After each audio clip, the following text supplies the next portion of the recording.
We begin today chapter 7. Chapter 7 is taking what we've learned about tshuva, penitence, return, tashuv hay, to return the hay in our soul and in God's name. As we explained yesterday, we actually have an effect on the Shekhinah, on the divine presence of God.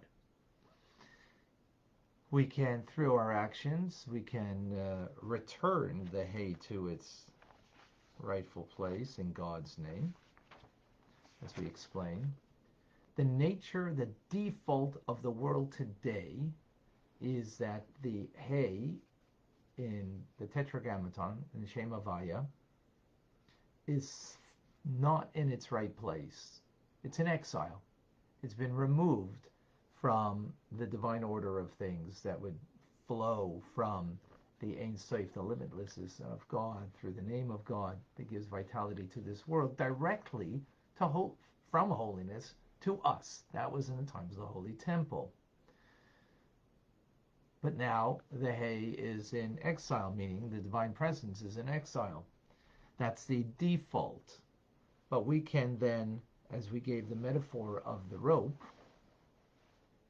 I trust your rope, that we can take our soul that is rooted in the divine order, in the name of God, in the Shekhinah, and we can, God forbid, the way the soul is in the body down on the bottom here, or sorry, the soul is in a body, through doing something that God doesn't want, we bring that vital force into Klippa, into greater amount of Klippa, Klippa being the shell that covers over in the presence of God, Sitra Achra, the other side, the negative force of this world. And we get the lion's share of it when we do something that's negative. And that embrazens us, brings us into a bad space as a result of the negativity we've done. That's the vital force that we're gaining. Tshuva means now to return, to restore my soul to its right place, to be connected to the divine name. And not only am I restoring myself to get the divine life force, not from Klippa, from a negative source, negative energy, but to get it from God's holiness, from his divine name. So my soul is being restored. The name of God, the Shekhinah, his name is also full and complete. Right? The hay is restored in that moment of getting vitality when I do tshuva. Another question is, how do I get there? That sounds remarkable. How God makes himself vulnerable to our actions, that we not only affect ourselves, but we affect him, his presence. So that itself is very powerful. But the Alter Rebbe in this chapter is going to tell us, however, how are we going to make this real? How are we going to make this true and direct path, as he calls it? Which, by the way, this is the lower level of tshuva, returning this lower level, the latter hay in God's name, because there's another hay over here, which we'll speak about later. How are we going to make this happen? How are we going to make it real? So he says there's two things that we need to do. And one is compassion. We need to have compassion. We need to have mercy. So, people always say, well, have mercy on me. I tried to do good, but, I blew it. I lost my temper. No, have mercy on me. This is a misplaced form of compassion. To have compassion over the negativity that we have done will just, give us more reason to continue that way. So that's definitely not the form of compassion we need to have. So where is our compassion? Where is the appropriate form of compassion? So the Alter Rebbe says, actually, over the divine spirit and soul that we have such a lofty spirit in us It comes, Me'igra Roma, comes from the heights of holiness. As we mentioned, it comes, our soul is not a creation. It's a part of God. It comes from the loftiest heights. And, so what's the compassion then? Where did it come to? Birra mikta, to a low pit. The human condition that God puts it into a place of a body and an animal soul and a physical world where God's presence is so concealed. For that very fact, have compassion on your soul. And even more in places, the compassion is because what we've done to the soul through any kind of transgression, anything that we've done that is untowards the soul. That is the first thing. Think about that. Meditate upon that. The Alter Rebbe says. But then he goes even further. Not only compassion over our soul, but the root of our soul, again, is in the divine name of God. Right? In particular, the latter hay, the Shekhinah, the divine presence. That's the root of our soul, how it's bound up with God, which means to have compassion over God. And his four-letter name of Shema Havaya, that it too has been brought into Sitter Acher, into a negative place, and is bound up there, like a king that's bound up with the gutters of the mind. Right? In other words, we kind of, so to speak, we've shackled through any thoughts that we shouldn't have, any words that we shouldn't be expressing, any actions that we have taken, that through that we have taken the king, God, because remember, Hay is also Malchus, royalty, sovereignty, the kingship of God, and we've bound up and shackled the king, put him into exile. In other words, that divine flow of divine energy that comes, that is of God, is now in exile. That, right? The Shekhinah is in exile. And therefore we should arouse compassion over that likewise. So the Alter Rebbe says we should contemplate this. We think about it. We should find the right time. He speaks over here about Tikkun Chatzos, which I don't think is something that we do unless we are sleepless. Midnight prayer. Forget it. Don't go there. That's what he mentions. But take a time, maybe perhaps before we go to sleep, or sometime during the day, just to think about our soul, where it comes from, where it is, and what we've done to it, and likewise to God. That's the first thing that he says that we need to do. The second element,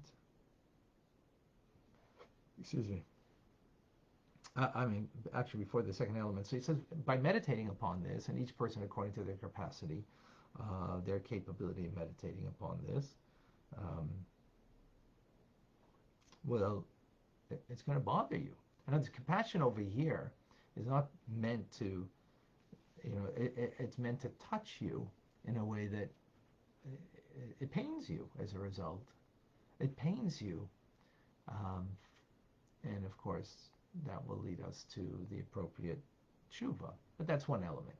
The second element, as he says, in preparation for the true and direct path, is to subdue our negativity. To subdue the negative force within us, which is of the animal soul, right? To subdue it. It is of klipa sitar acher. It is gross and arrogant. It's exalted. You exalt yourself like an eagle. And that needs a crushing subjugation, nullification. In other words, the evil in us needs to be crushed with a broken heart, with a contrite heart. As the Zohar says, the offering that we can give to God, what kind of offering can you give to God? So when it speaks about animal offerings, so it uses the shame of the Tetragrammaton, because The offering, you're elevating the animal. But when it's speaking about the human being giving an offering to God, what are you going to give? So there it's Shem Elohim, the name Elohim, which is judgment. Well, it'll be the judgment upon ourselves that will bring us to a contrite heart, a broken heart, over the negativity that we have within us. And that needs to be offered to God. How do we offer that? By shattering and removing that negativity from within.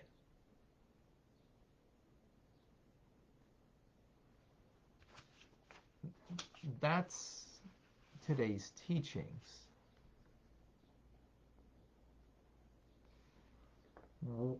What is the take home over here? How does this relate to me well, I think the teaching itself has the significance, but let's take it a step further. We have two dimensions in us, and therefore there's two elements in order that we can do a real proper tshuva. We have a wonderful divine soul, and we have something negative, an animal soul that is downright coarse, downright selfish, downright leads us to doing negative and evil things. Negative things and even evil things. And evil things. So, excuse me 1 second.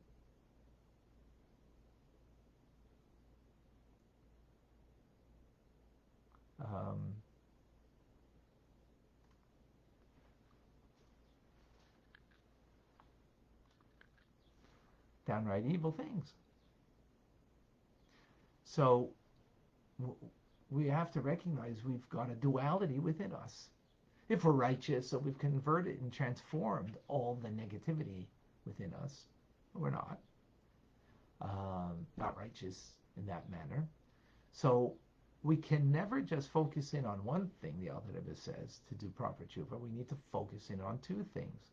But the first thing is recognize your greatness. What's your greatness? Not what you achieved. And that's an amazing statement. It's not what I achieved that makes me great. It's who I am. I got a godly soul within me. That's my greatness. And when we focus in on that, when we focus in on what I've achieved in life, so then we're going to feel pretty full of ourselves, especially if we've achieved things. And, we're always going to look at the positive achievements and the great achievements that we've done, even though, wow, could maybe achieved a lot more. We're going to look at that and it'll be a feel good. And that's not coming from a good place. Look at who you really are. A divine soul that is pure, a part of God, literally. And that's your greatness. And because that's your greatness, that's what we need to have compassion over. Because are we really expressing our godly soul? Are we really giving it its full attention or its full expression? Or is it in exile? Now, again, by the very nature of the way what God has done is putting in our soul into a body, that itself already put it in a human condition that it's not about blame over here. It's not a blame game. And this is very important. Really, what people like to do is to blame themselves and or blame others. Easier to blame others, but even with the people who are, a little more refined and they realize, hey, I've got mastery over my own life, so you blame. The Alter Rebbe is saying no. Don't blame, which will bring you to guilt and it will bring you nowhere. It won't bring you to tshuva.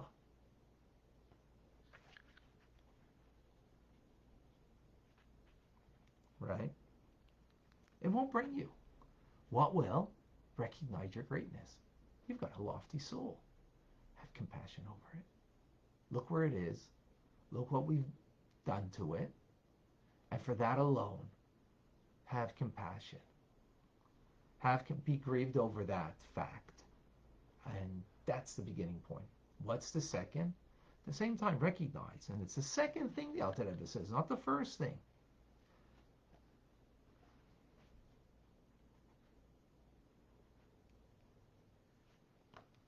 It's only the second thing. As we have a nature in us that is very haughty, very self-directed, self-centered, an animal soul, a body that has an agenda that is not part of the divine order. I mean, it's part of the divine order that we have it, but we have to subdue it. We have to ultimately really crush it in the sense that don't let it control me. Don't let it be my master. Don't let it master me. Let me be the master of it. So we need to deal with it. How do we deal with it? Again, subjugate it. How? By having a contrite heart.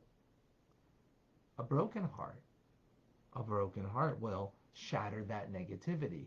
Broken heart over the negativity that we have that stems from the animal soul and the body's agenda. All right?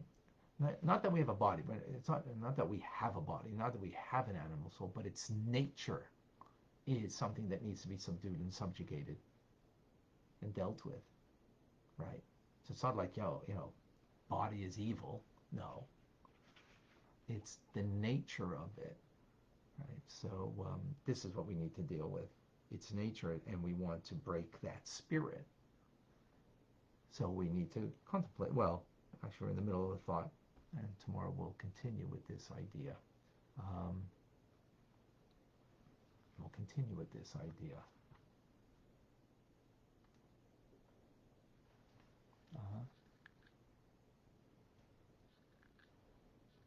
Sorry.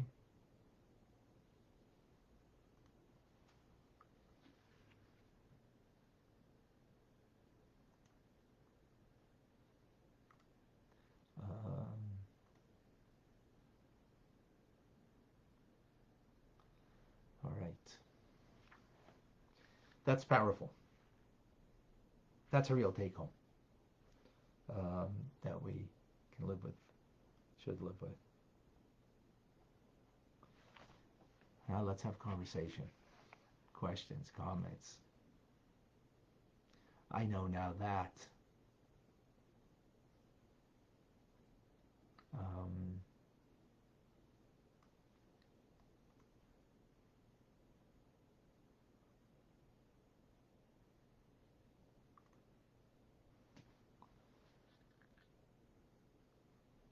When you're ready, I have something that I learned. okay, just sure, give me one moment. Okay, I'll do that later. Sorry, just give me one quick moment. Anna's asking a question. Let me just look on Facebook before I lose the feed of some questions. What does it mean, negativity? Negativity means the negativity of the animal soul, that it's self-absorbed, seeking its own pleasure and comfort and so on and so forth. That's its nature, and it seeks us to do negative things, to do sins that are against God, against God's will. So that's its negativity. That's the entire animal soul is that way. That's absolutely. So, the fact that the animal soul is going to lead us to speak lashon hara, ill about somebody, or to have negative thoughts that we shouldn't have of a loved one, right? That, you think in your mind, look, he did it again, or she's up to that again, some loved one that, and that kind of negativity of thought, things that comes from the animal soul that we need to subdue. and and rid ourselves of. So we're not talking here about when it comes to you that push it away. The Alter Rebbe spoke about that in chapter 27 in the first book, of pushing away negative thoughts and so on. Um, you know, and that you fulfill a mitzvah through that. Here we're talking about the nature of the animal soul and the body, that we need to, the general thing of it, to, through a contrite heart, to break its nature, right? To not allow it to be the control of me. I hope that helps. We're going to go more into this. We're going to learn more about this. Elizabeth is asking, why does the letter Hey represent the Shekhinah? Because, just briefly, Yud is Chachma, Hey is Bina, Vav is the 16 emotions, and Hey is Malchus. Malchus is the last, the 10th of the 10 divine attributes. Malchus means royalty, means sovereignty, it means the king. So it's in reference to God as king. And that is also Shekhinah, the divine presence. It's feminine. Shekhinah is feminine. And royalty is also a feminine quality, believe it or not, even though you think a king is, what do you mean? That's how more male can you get than a king, right? But it's actually a feminine quality because the king is complete self-abnegation. It's completely not a true king is nothing for themselves and only a reflection of the divine. So that is the idea of Shekhinah, of divine presence, and it's the source of all divine souls, and the Word of God that is a creative force. But there's so much there, and so much more that we can elaborate, but that's in brief.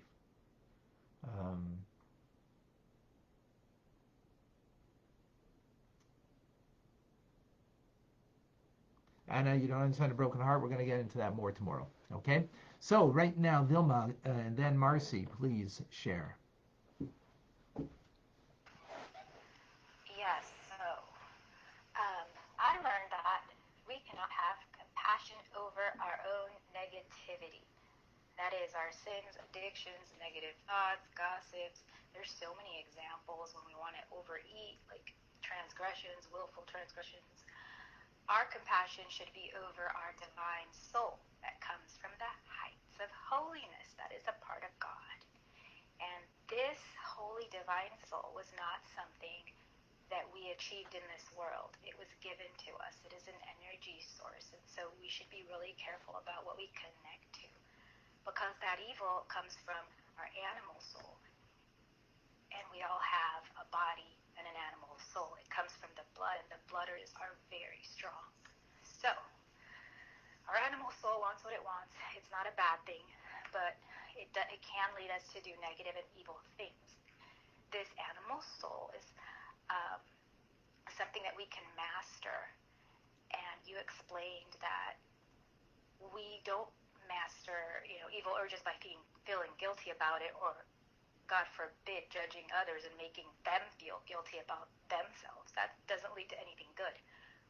Right. So teshuva, recognizing our own greatness and the greatness of others, and giving people grace, and actually being supportive and communicating and being united and together, because everybody in our own humility is not faultless. We could all help each other be better and look at ourselves as divine souls and have compassion for that. Very good. Thank you. Thank you, Vilma. All right. Next, Marcy. I think Vilma, my.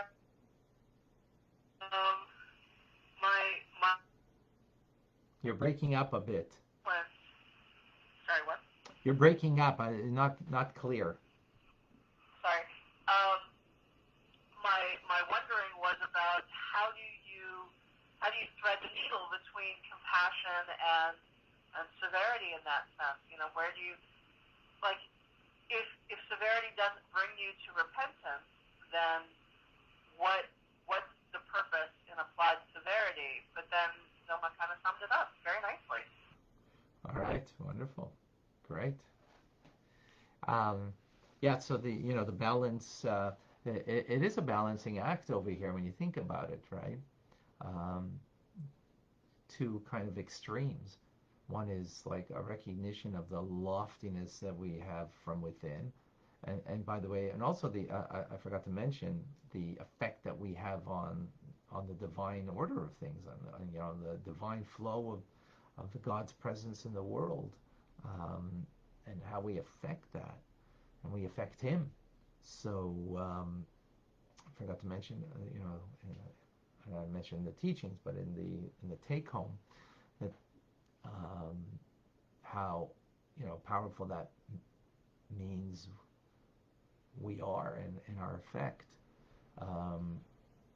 So to balance that with the negativity that we have at the same time.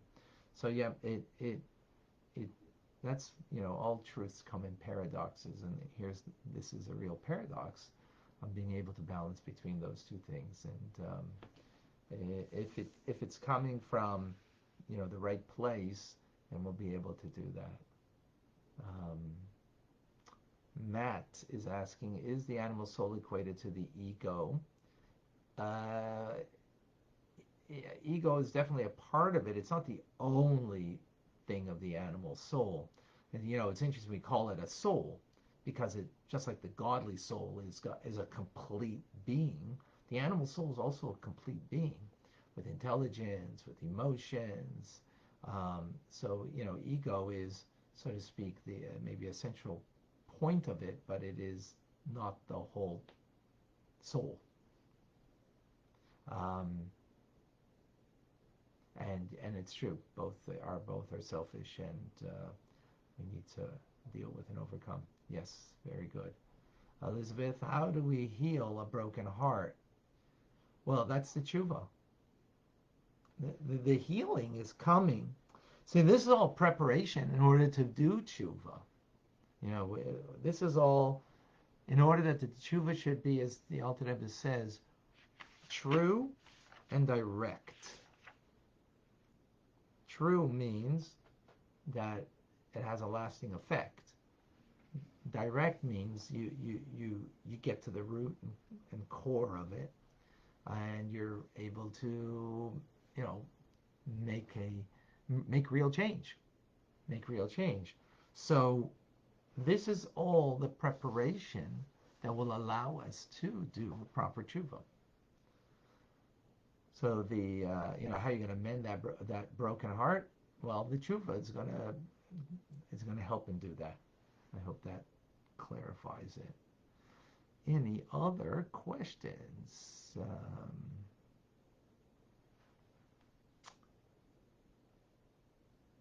Any other questions?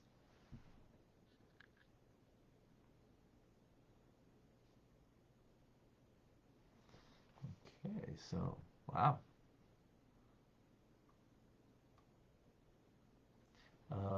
Just a reminder, today we are starting a new journey of learning Rambam, Maimonides' teachings, 3 chapters a day. It's going to be on Zoom, the regular Zoom. It's going to be every day, quarter to 1 to 1:30 approximately.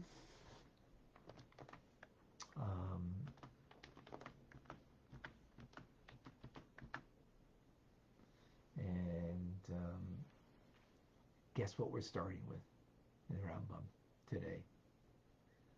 The laws of tshuva, of penitence. So everything we're learning over here, we'll see it in law itself, in Jewish law itself. So you want to come and join?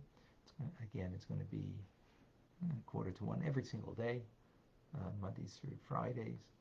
Sunday, I'm not certain of the time yet, but it'll be every day. And it's going to be a quick going through it, because doing 3 chapters is a lot. And try it. You might like it.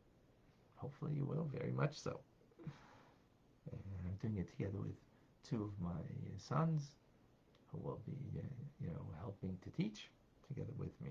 So I'm looking forward. Today is the inaugural day, so it'll be very special. Okay. You said this will be at noon on your Zoom? Yes. No, not noon. 12:45. 12:45. Eastern? Yes, Eastern. Yes, yes, yes, yes. Montreal time, New York time, Miami time. Not Chicago time and not California time. 1 hour later than Chicago. Chicago is 1 hour earlier. LA is 3 hours earlier. Actually, one of my sons is going to be from LA together with us. One here in Montreal. So, but yes. So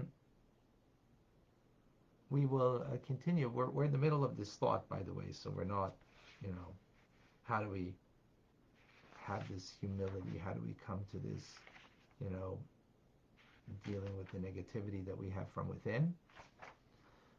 We will continue with that, and that will be tomorrow. But do come join us today for the inaugural day and see how you like it. All right. Did I miss any other questions? Is there a place to read?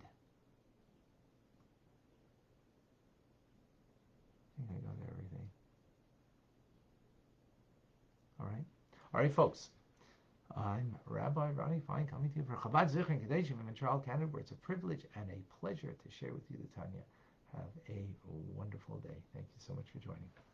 Thank you, folks. Shabbat Shalom. Thank you, Rabbi. Thank you. Thank you, everybody. Okay. Thank you, folks, over here.